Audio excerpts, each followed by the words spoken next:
इस बूढ़ी माँ के पास हाथ का कंगन नहीं है, लेकिन फिर भी ये बूढ़ी माँ एक सब्जी का कट करके हाथ का कंगन बना लेती है। तभी वहां पर एक बूढ़ी आती है और उसको चिढ़ाने लगती है।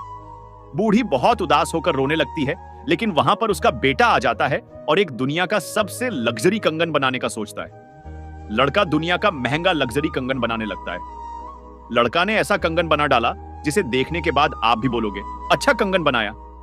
लेकिन उसे देखने से पहले भोलेनाथ, आपसे मेरे यही एक प्रार्थना, जो इस वीडियो को लाइक और चैनल को सब्सक्राइब करे, उनका मनोकामना पूरा कर देना। अरे वाह दोस्तों, अपनी माँ के लिए लड़का तो महंगा कंगन बना डाला।